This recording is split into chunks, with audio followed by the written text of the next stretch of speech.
judgment, it gets my better deal here. We're going to take phone calls. Now remember, I am in charge of this ring circus. I am the man that's causing the mercury to go up in this room. And like Mickey Mouse said, "Oh, you ladies, you need to be chilled. Stand still. Oh, I'm going to pull the baby out of your vagina. Oh." Where else going to pull a baby out? Well, you pull it out of their butt, you know. I don't have to pull out of their vagina around their butt because that's a different kind of baby. Line 1, you're on the air. Talk to us. Remind me never to use you as a midwife. Okay. Hey, I'm wearing a very nice tie tonight. Oh, yeah? It's by Vincent Van Gogh. Really, Vincent Van Gogh tie. It's by Leigh Arend. Vincent Van Gogh is one of your favorite artists. You talk about him all the time. Do I talk about him? You're on the air, I guess not. Okay, all right. No, I saw all this art in Amsterdam years ago. Vincent. You're on the air, speak. Yeah, George, how you doing? It's good to see you back on again. I want to make a comment about the elections. As far as the elections are concerned, I think John McCain is the most qualified because of his experience, and also he seems to be able to get it that you don't raise taxes. That's going to hurt the poor, and I'll share something with you. Y'all would agree with this. When I was 18 and 20 years old, before I, was in the middle class, I never got hired by a poor person. It was the wealthy people that Obama wants to tax that will hire me. So in other words, if Barack Obama gets his wish on raising the taxes, other younger people or people starting off won't be able to have jobs and become successful like I am and make a decent living. And Thank you. Well, I appreciate that. That's you're entitled to your opinion, and we all have opinions, you know. I don't necessarily agree with that, but I will say to you in this regard, I think that the Republicans are notorious for using that tactic about what the Democrats are going to raise your taxes.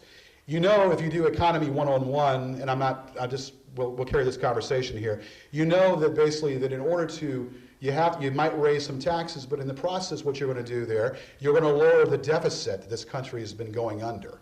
We have a deficit Reagan was a good man. I'm not going to bash Reagan, but under the Reagan-Bush term, we had a high deficit.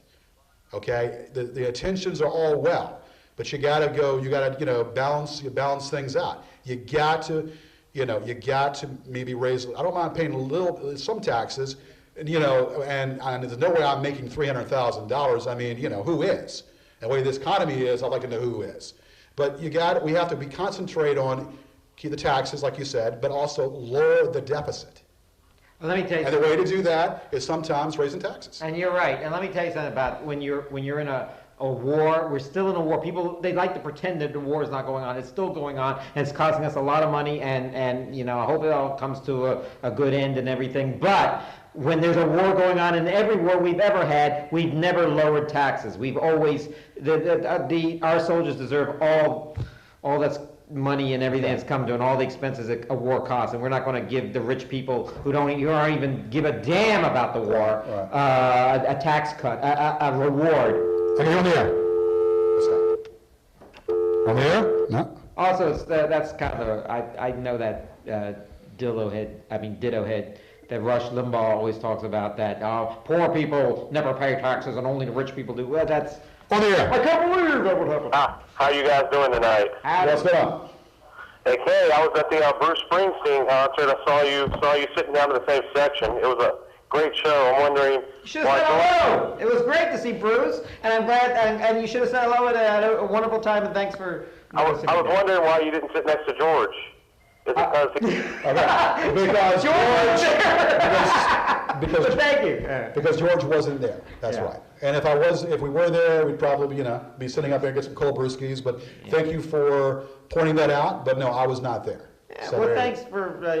And next time anyone sees me in public, just come up to me, shake my hand, give me a few dollars. Because I have a MySpace page and a Facebook page, and I need to keep it going. I was unaware of that. I'm just kidding. You're on the air. Talk to us. Hey, how you guys doing tonight? I'm doing fine. Comments or questions tonight about the election? Oh yeah, I'm commenting on what do you guys think about the onshore drilling policies? I mean, offshore drilling policies. The offshore drilling. Offshore drilling. I think that I'm open to it, but I mean, I think that we need to just, consider about, now, I think, I'm open to it, but I just think there's too much talk about drill here, drill One thing I there. feel If they had more diplomacy, hold on a second. If we had a president that had more diplomacy, we wouldn't be paying all these absurd prices, for gas. You want to know one thing I love there? Oh, no. You're starting job. I know. Let me tell you something about offshore drilling. Offshore drilling, we're not going, I don't think it's I think we should get rid of gasoline altogether and try to work on almost everything else, solar power, everything else, because, we could tell the Saudis and all those other people, go to hell and let them sit on their oil. Caller, for you, go to hell also too, because guess what? All we got out of you was, and you got chopped off like bad news. Okay. All right, that's another calls then. Actually, they were good calls. Thanks for calling. All right, we've got about 3 more minutes in the show, and we want to talk to you. This is the Gorgeous George Show, gorgeousgeorgeshow.net, gorgeousgeorgeshow.net, and we also have, that's the website, and Oasis Karaoke, serving the area in Richmond, doing private parties, doing all kinds of parties for you and yours at Oasis Karaoke. It's going to be a great election. We'll have 5 weeks to talk about it. We've got more things coming up here. We have very much a lot to talk about in a short time to do it in. And we're at a different time spot. But we'll get everything in. Prime time. Get everything squeezed in an hour and try to make it good and make it work. Line 1, talk to us. You're on the air. Guess not? Okay, then bye-bye. So that's pretty much it. So we've got a lot going on. Exciting year, election. We need change, not the spare change in our pockets, but change out there. Yeah. No doubt about it. You're on the air. Talk to us. Danny Colbert here. Only in America could have showed this great with 2 fat guys. Okay. You know what? Your mama's fat, and you know what? She had you at the Sizzler, and now she needs to deposit you down the commode. Thank you very much. Okay. We'll take one more call to add to that. One more call, and that is it. And we're going to put it like Bonzo, bye-bye to bed.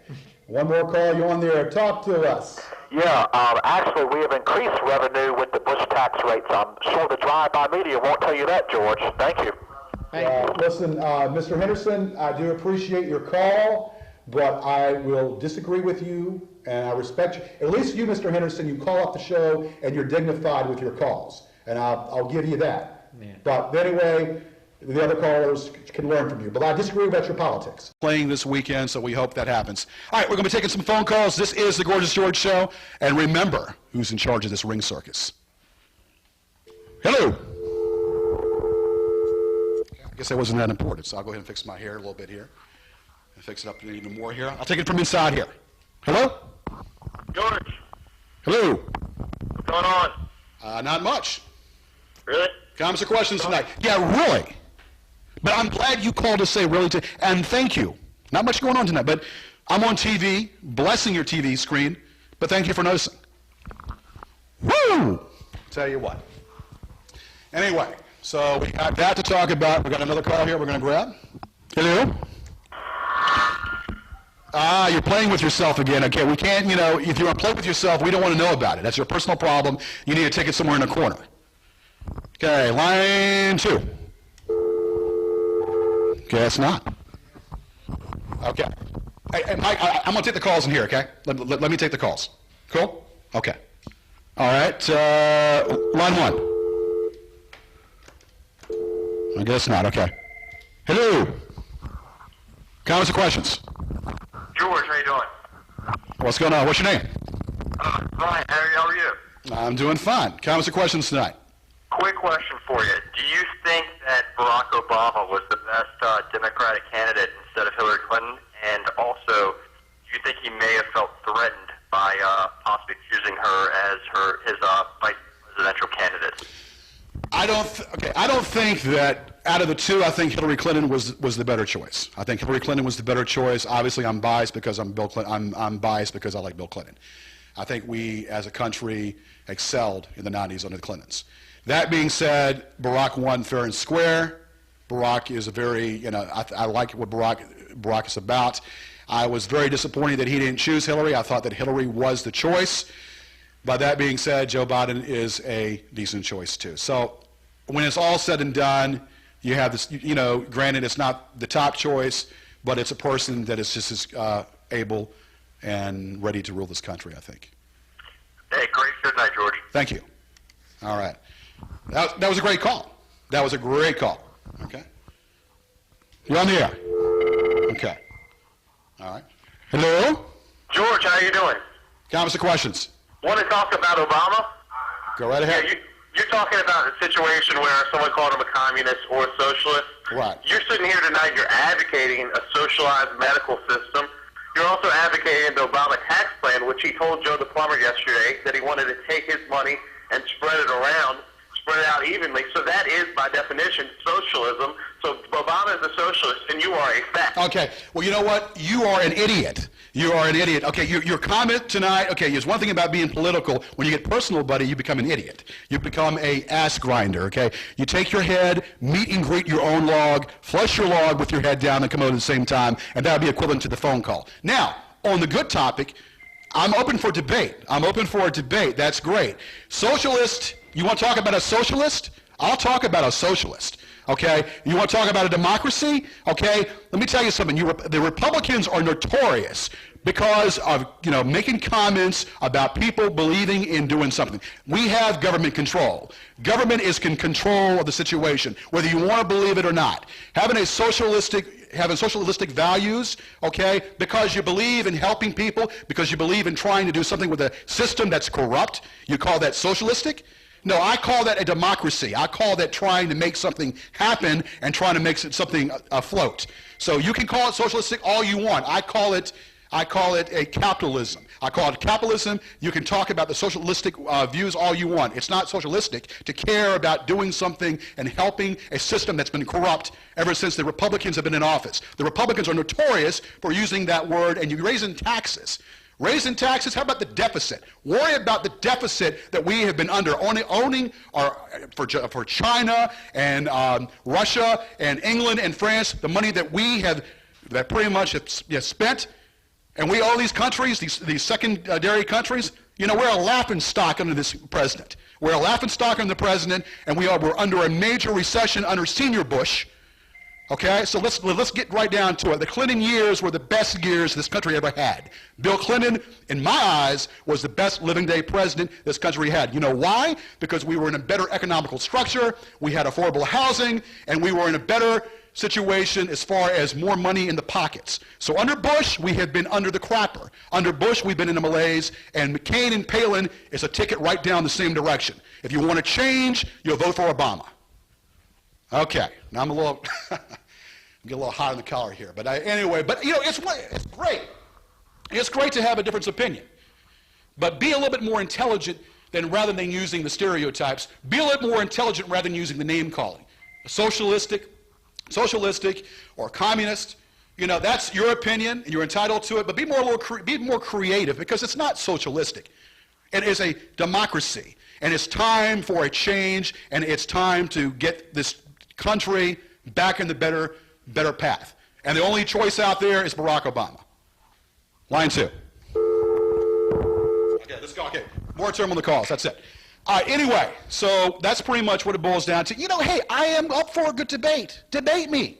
This is a comedy show. We're very comical, but, I got to put in my personal 2 cents in there. I got to put in my personal 2 cents, getting political here. You know what I'm saying? Line 1, talk to us. Okay. Guess not. Talk to us. Yeah, I want to talk about Tony Romo. I don't think it's a good idea for him to play with this injury. It's a situation where the Cowboys could get hurt here, just like you could get a disease from the